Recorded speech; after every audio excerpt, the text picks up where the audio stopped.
A woman does not choose you when you kiss her, not when you compliment her hair, not even when she agrees to go on a date.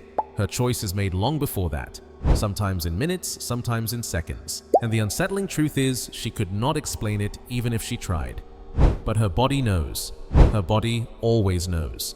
There are invisible signals, hidden triggers that ignite a woman's desire long before she even realizes it. These are not words, not compliments, not gifts. They are ancient codes buried in the architecture of her brain that decide in an instant whether you are magnetic or forgettable.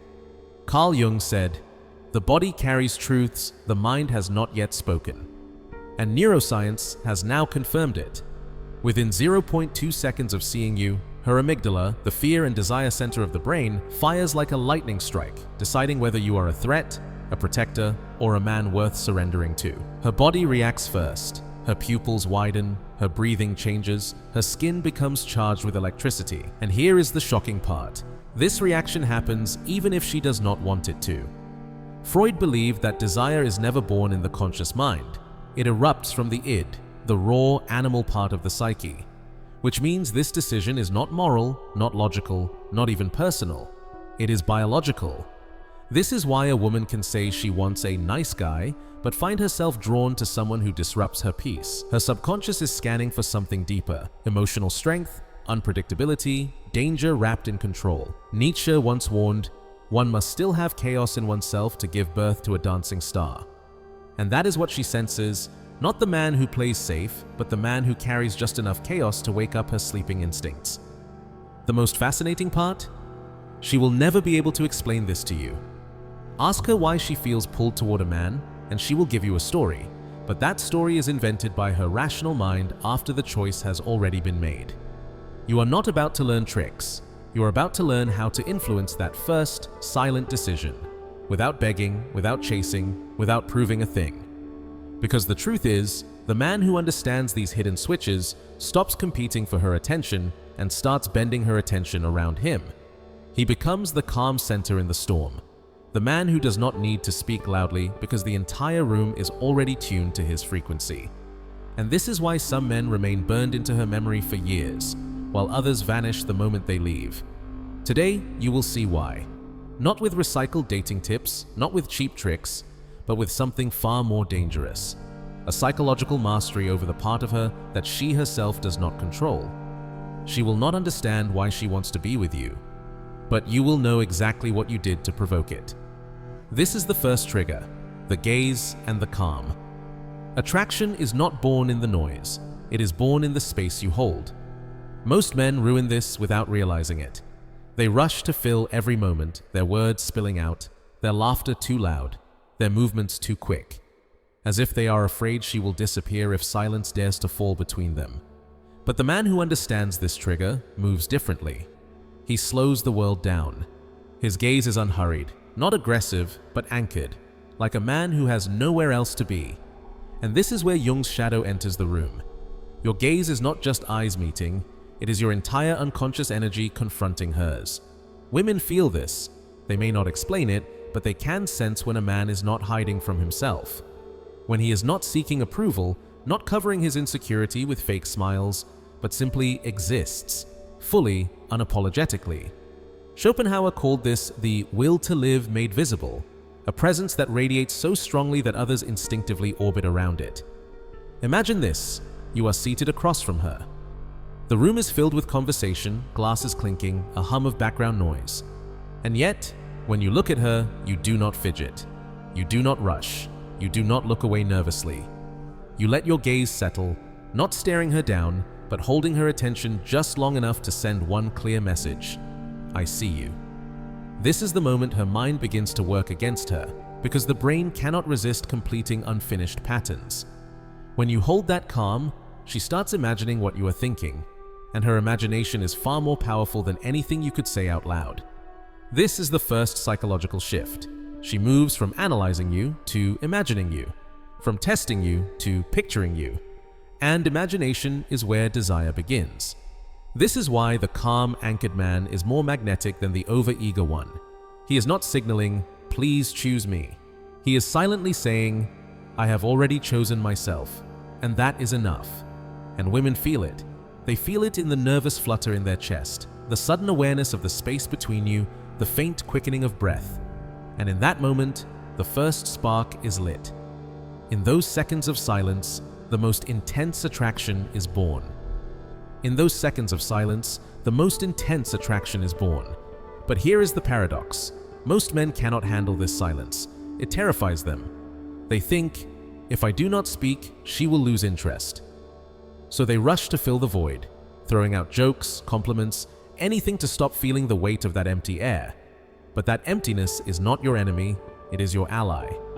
Modern neuroscience calls this the Zeigarnik effect, the mind's obsession with unfinished moments.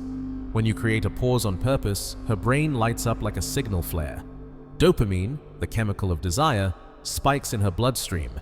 Her mind starts running wild, scrambling to solve the puzzle you left open. What is he thinking? Why did he stop talking? Did I say something wrong? Or is he about to say something I have been waiting to hear? And just like that, you have shifted the power dynamic. She is no longer passively listening.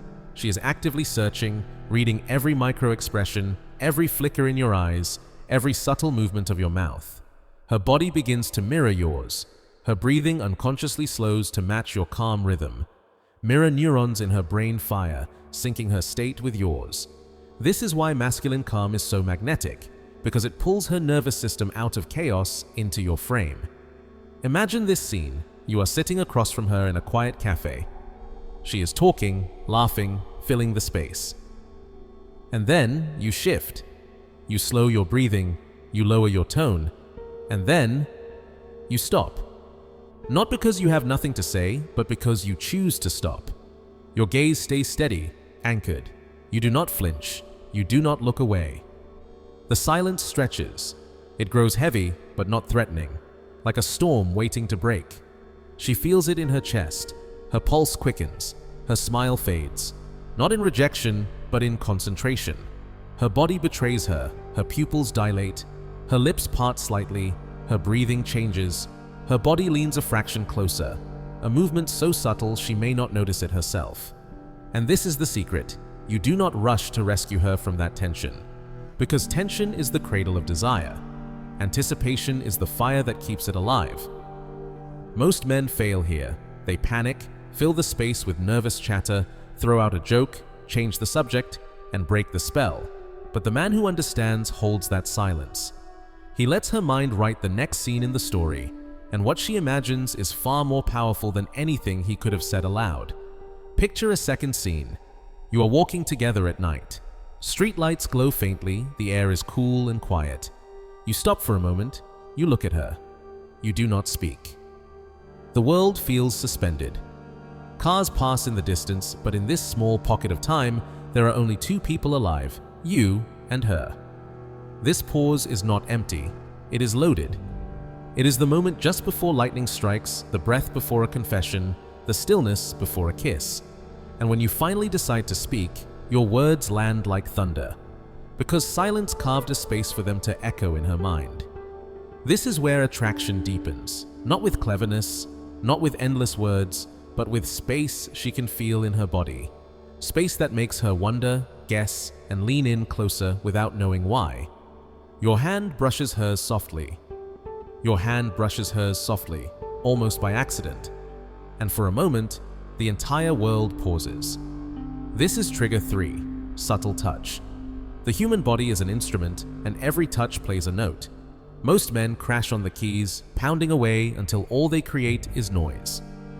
But the man who understands this trigger plays one note, perfectly timed, and lets the sound linger. Science shows that certain areas of the body are wired like ancient tripwires. The inside of the forearm, the lower back, the side of the leg. When touched lightly, they send electric signals to the brain's limbic system, activating the circuits for bonding and arousal. Oxytocin, the hormone of trust, and dopamine, the chemical of anticipation, release together, creating a paradox. She feels safer, yet more on edge. And this only works when the touch feels unforced, like it slipped into reality by chance. Imagine the first scene. You are sitting side by side at a bar. The music hums in the background. You lean in to tell her something. As you do, your fingertips barely graze the inside of her wrist. It is not a grab, not a hold, just enough for her to feel your presence, and then you take it away. You do not look down at your hand, you do not comment on it. You simply keep talking as if nothing happened. And here is where the magic happens. Her mind replays that moment later, over and over. Was that accidental? Did he mean that? Why did it feel different from anyone else's touch? Because it was rare. Scarcity always creates value. Now imagine a second scene, a crowded restaurant. You are both laughing. The waiter brings the bill. Your hand rests lightly on the small of her back as you lean forward to reach the check, just for 1 second, and then gone. Her entire body feels it, not because it was sexual, but because it was deliberate without being demanding. This is the art most men never learn. Progression. One accidental touch, then silence. Then another, slightly longer, at the perfect moment when her interest is at its peak. Each one becomes an event, a scene she stores in memory, like chapters of a story she cannot stop reading. Contrast this with the man who touches too often, on the shoulder, on the knee, on the hand, as if he can force desire through repetition. His touch loses its power because there is no tension, no waiting, no anticipation. The man who understands this trigger knows that one drop of water in the desert feels like a miracle. But the flood drowns the magic, and when the next touch comes, her body does not resist, it remembers. Because each touch has been spaced just enough for her to crave the next one. Her breathing slows, her voice softens. Maybe she leans a fraction closer, almost unconsciously. This is not an accident. It is her nervous system synchronizing with yours, responding to the story you are writing on her skin. This is why restraint is more seductive than excess, because it does not push, it invites. It lets her feel that she is part of the dance, not an object being pushed across the floor. And when the third, perfectly timed touch comes, it does not just touch her body, it touches her memory. It anchors your presence to that electric, breathless moment. And long after you are gone, she will replay it like a secret she is not ready to confess. And then comes another silent gesture, the gaze that marks territory. And then comes another silent gesture, the gaze that marks territory. Not the predatory stare that invades, not the desperate look that begs. This is different. This is the eyes that choose. Imagine a room full of voices and laughter. People moving between conversations, glasses clinking, music floating in the air. You are not glued to her. You are not the man following her from corner to corner, hovering like a shadow. You are engaged with others, calm, composed, but every so often, your eyes find her. A fraction of a second. Just long enough to let her feel that out of everyone here, you are choosing her. And then you look away. You disappear back into your world. This is not about staring her down. It is about creating a rhythm, vanishing and returning, so that every time your eyes meet, it feels like a private signal. Nietzsche once wrote, "He who has a why can bear almost any how." In that moment, you become her why. Your selective gaze gives meaning to her presence in the room. And here is the secret. This intermittent contact is addictive, because her brain begins to anticipate it. The moment she looks up and you are not looking, she waits for it to happen again. And when it does, the small spark in her chest grows warmer. Add a faint smile, a barely perceptible lift of the eyebrow, a slight tilt of the head, as if sharing a secret no one else can read. And now the entire room disappears. It does not matter how many people are talking, how many distractions buzz around. There are only two of you, linked by an invisible thread that tightens every time your eyes collide. This is not just eye contact, it is an invitation wrapped in mystery. Your gaze says, "I see you. I am not rushing toward you, but you are the only one here who matters."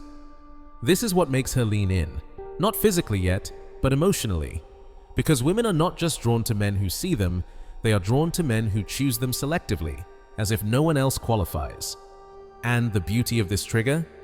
You are not performing. You are not trying to impress. You are simply deciding, and letting her feel the gravity of that decision every time your eyes meet.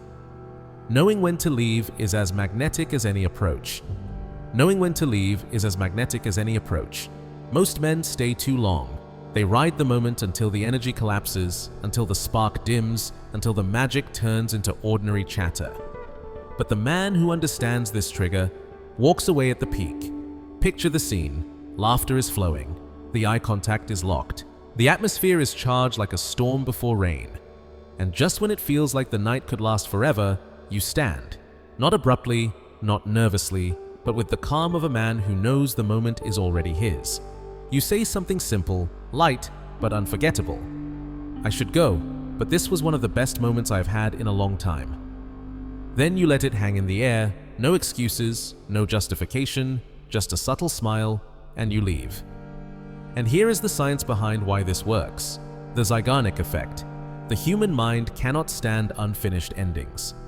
When you leave while her energy is still at its highest, you freeze the memory at its most intense point. You lock the moment in amber so that when she thinks of you later, she does not remember the conversation fading. She remembers the electricity still buzzing in her chest. This is what creates the psychological hook.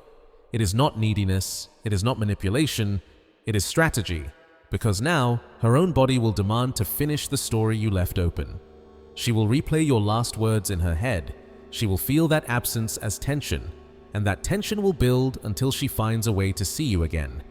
The man who masters this no longer begs for another chance.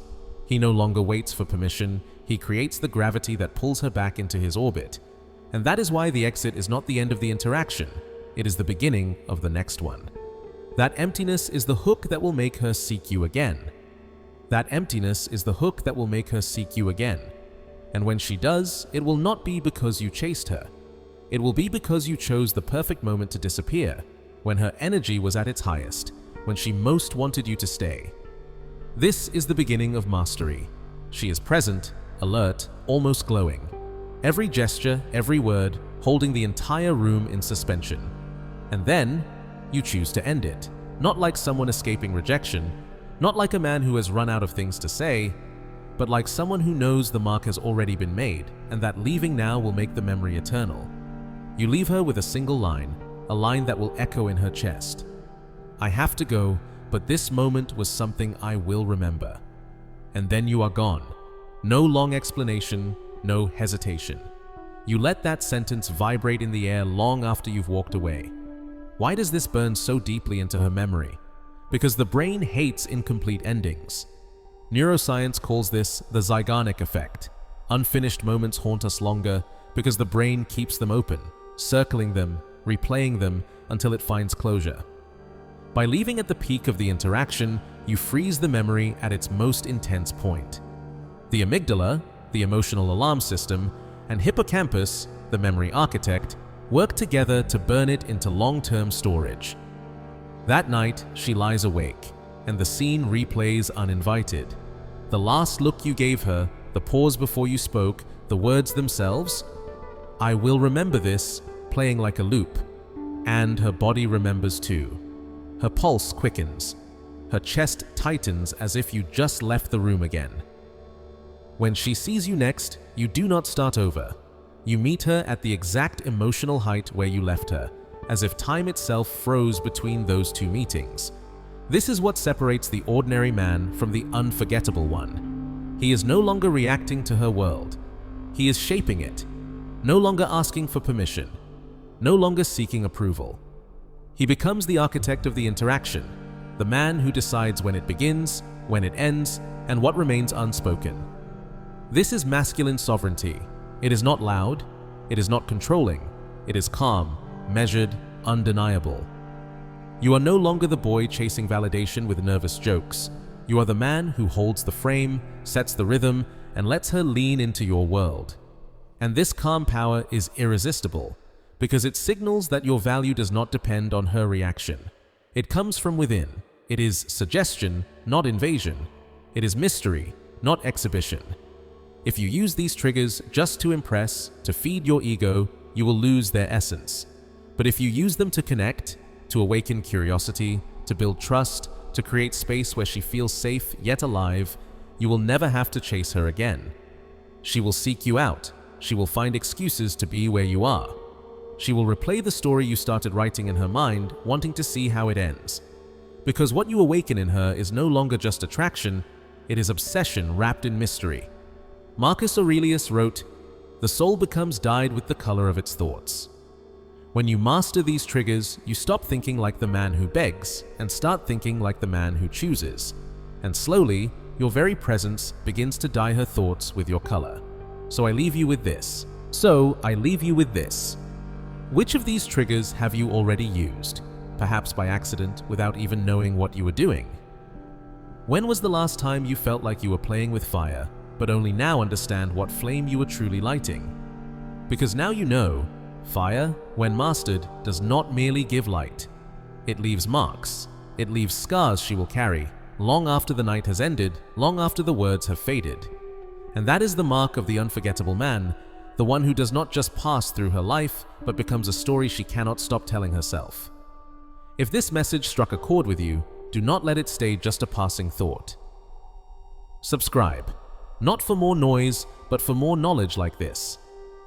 Every video here is crafted to give you what no one else dares to tell you: the hidden psychology, the forbidden codes that turn confusion into clarity and hesitation into power. Leave a comment below. Which of these triggers spoke to you the most? Which one are you ready to master first?